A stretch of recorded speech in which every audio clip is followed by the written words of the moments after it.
Hello friends, आज के इस वीडियो में हम ऊपर इस शब्द को मराठी में क्या कहते हैं ये जानने वाले हैं।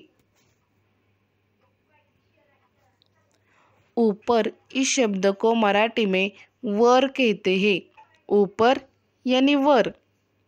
अब हम इसके उदाहरण देखते हैं।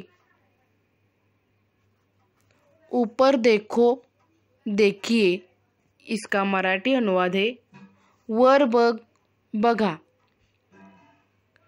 मेज पर पुस्तक रखी हुई है।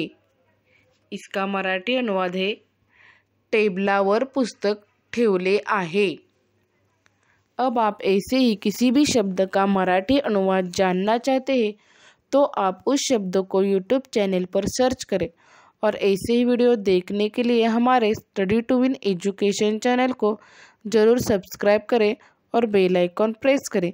धन्यवाद।